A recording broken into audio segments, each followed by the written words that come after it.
Recording will start. Hi, everybody. We are here with Miss Venable and Miss Stephanie Boyles. And today we're going to talk a little bit about a STEM career. And for those of you guys that don't know, STEM is science, technology, engineering, and math. Very important things to the future of our world. And women and minorities are vastly underrepresented in STEM careers.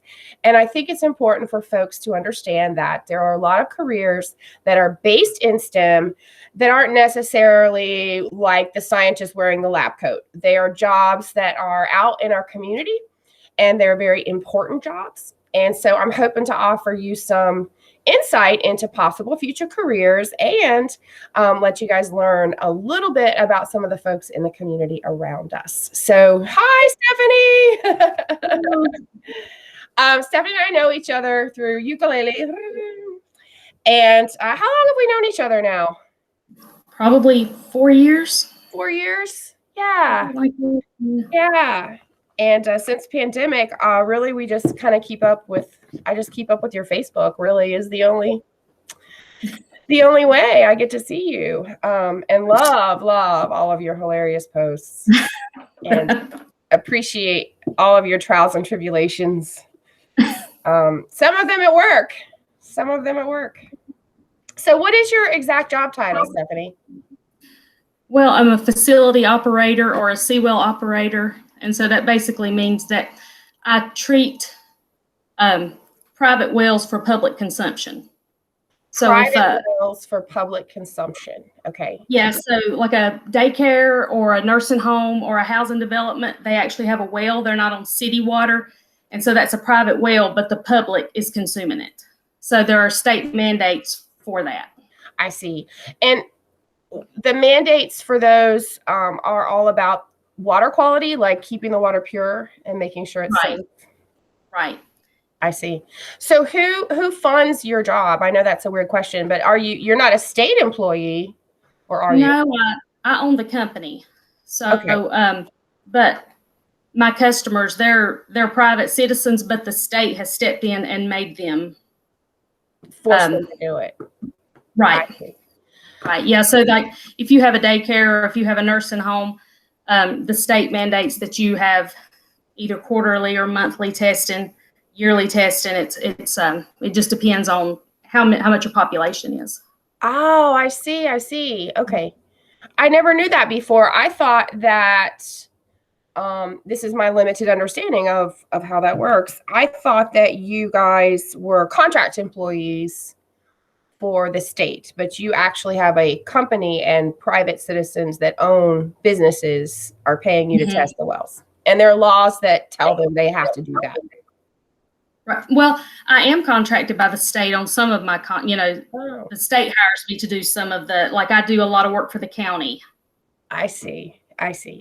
Interesting. So you have a company, but it's kind of two-pronged. You have the private businesses, and then you have the county works.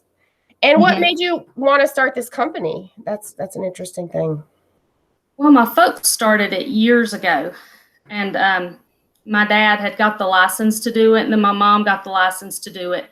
And I just, I worked there. It was a family thing, so I've worked there for years. And then when my mom passed away, my dad decided to retire, so I bought the company, and I see. And actually, it's grown from when, and so I was able to hire my husband. So he works for me now. I love it that you're his boss. That's great. So Mr. Stephanie, I said hi. I will. He's a card. I called him Mr. Stephanie the first time, and he went, "Oh yeah, I am Mr. Stephanie." Great.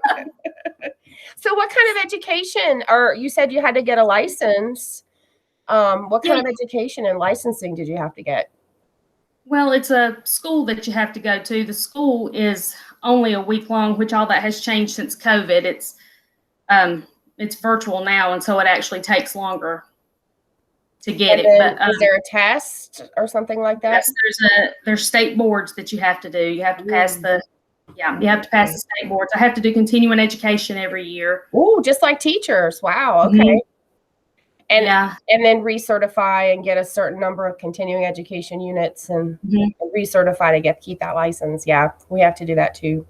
Yeah, but then I have to meet with inspectors, that even though, I own the company, I still have a hierarchy that I have to answer to. And so, like just yesterday, I had to meet with a state inspector, and, he comes and looks over my work and, tells me how it is. And so in that part, I am connected, with the state, but Yeah, they could shut me down at any time. So I have to maintain everything good.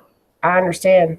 And I've been telling the kids, in my earth science class, I teach a whole unit on hydrology, and we talk about water and aquifers and surface water, and we do a contamination activity where we put different materials in a cup and we pour in water, and then to be the contamination, we put in food coloring, and we watch how the food coloring infiltrates through the different layers. Mm-hmm. What kinds of contaminations are you looking for? If you're looking for water quality, you're doing water quality testing, what kinds of things might you find that would be bad? Fecal matter. Yeah, that's bad. It's possible for a dead animal to get in your well if it's not sealed properly. And there's been a lot. I had a friend of mine a couple of years ago. She called me and she said, my doctor thinks that I need my water tested because I'm getting sick. And I said, well, what's your sickness? And she was throwing up. And so I said, yeah, that sounds like it could be water, because it wasn't just her, it was everybody in her house. And so we tested it, and she had fecal matter in the water. Wow. And how would a well get contaminated like that? Like, how would Well, I mean, it can happen if you have a cow pasture near your well. So you can't have anything within 100-foot diameter of your well. So you're really not supposed to plant a flower. You're not supposed to really do anything. Of course, if you're at your house, it's not going to be looked at like it would be with what I do. But I can't let, even though the people own their wells, I still can't let them plant flowers, or I can't let them put anything around it. They can't, you can't spray for bees. You can't do, yeah. So, but, but like if you're at, have a home well and there's a cow pasture near and you have a lot of rain, you might have some runoff. I see. We talk about runoff and a problem. In this area, it's usually fecal matter from cattle or animals or fertilizer, like getting the nitrates from the fertilizer in the soil can be a big problem. Do you test for those kinds of chemicals? I do. SOCs, pesticides. I test for those. And so like when a new place, like I've had 3 new schools open this year. And so there's a big long line of testing that you have to do. And I always hate it for the customer because it's really expensive.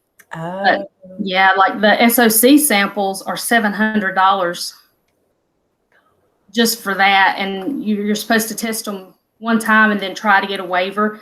VOC samples, which are volatiles, you have to test those 4 times in a year before you can get a waiver. And they're $300 a year. So, it's all you're hoping that the water is good. Yeah, because you're tapping into that aquifer and you don't necessarily know what's in there. And here you've dug this well and you get in there and the water's bad. Well, and you have to every 3 years, even if you get a waiver, every 3 years, you still have to test, because somebody within a mile from you can dig a well and it can contaminate your well. Oh, yeah. Yeah, because you're tapped into the same underground water container. Yeah, all the tributaries running through and everything. Wow. Yeah. So did you face any do you face any obstacles like in your day-to-day job? It sounds like you're mostly kind of working at businesses, going out to daycares and stuff like that, but I know from from some of the stuff you've seen or said that there are some places you go that are pretty remote, and that can be a challenge. So what is that like? It is, yeah. Some of the places I go to are, shady. So, I've seen it all. I had a man come up to me with a machete one day, and that's not that. And there was a dog story too, something about a dog. I get chased by dogs all the time. I do. It's like I have, some kind of dog treat attached to my back that they're after that. That's what Mr. Stephanie's doing. He's putting dog treats in your pocket every day when you go to work. Like, have I'm fun. sure that's what it is. Have a good day, My honey. biggest obstacle, though, is people think I don't know what I'm doing. That's right. There was a man that I worked with. He had just took over. I had worked with, was his boss had retired, and so he got his job. I had worked with his boss for years and years. I could tell his boss, I could say, I think you have a leak. And he'd go, I'll fix it. I'll find it and fix it. So this one particular man, he tells me, I said, I think you have a leak. And he just laughed and he said, I don't have a leak. And I said, oh, well, I think you do. And he just laughed and he said, well, what makes you think that, little lady? Oh. And I said, well, little lady. I said, your water usage is up 80,000 gallons. So I feel like you have a leak. And he says, he just laughed again. And he said, okay. He called me the next day and he said, just for kicks and giggles, he said, I thought I would go check to see if I had a leak. And he said, I drove out and it's like a campground. He said, I drove out and water was shooting 20 foot up in the air. He said, so I called to apologize to you. I said, okay. He thought you didn't know what you were talking about. He did, yeah. And so 2 weeks later, I told him, I said, I think you have another leak. And he said, I'll check. So right away. He went out to check, and one of the kids had left a spigot running. So it wasn't a leak, but it was, he was losing water. So, yeah. So you probably saved him a bunch of money. I did, in the long run. Yeah. You did him a favor. Good public service. That's right. I liked your little lady. You're like, yeah.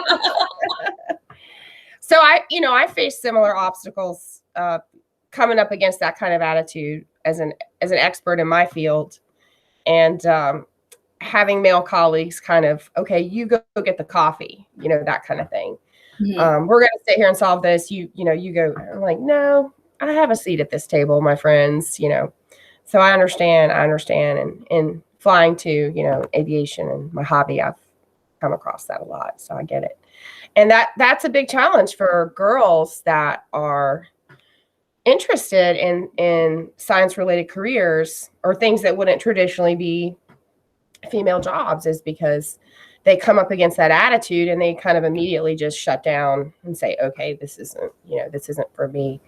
I just really want girls who are interested in STEM and science-related careers, not to be scared away from it by that attitude, because it's changing. It seems like in my lifetime. Have you seen that that's changed since you were little? Yeah, it has. That, even in my continuing education, of course, I'm still a minority there. There are very few, women that do this because it can be physical. Mm-hmm. I'm having to, carry 5-gallon buckets, but I know my limitations, and that's why I hired Mr. Stephanie. He can carry the bigger buckets. Right. But yeah, I'm seeing more. I'm seeing more women come into the field. I actually had one apprentice under me about 2 years ago, and that's another thing. You have to apprentice for this, and so where I actually worked for my folks for all those years, I was able to go on to school and get my license because it was considered an apprenticeship, there. But somebody just coming into it.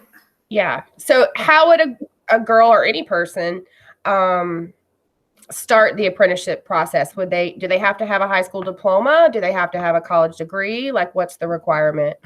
You have to have a high school diploma or a GED. But yeah, then you come and you apprentice, and I think that it's